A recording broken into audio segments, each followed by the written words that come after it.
Sesame Beginnings at the Zoo. Here we go! There are so many animals to see at the zoo. Come along so Elmo and friends can show them to you.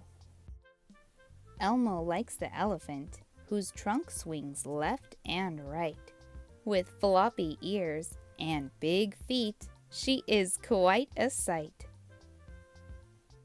With black and white stripes, the zebra is easy to spot.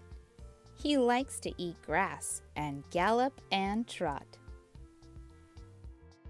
The giraffe is Big Bird's favorite animal of them all. He has the longest neck, which is why he's so tall.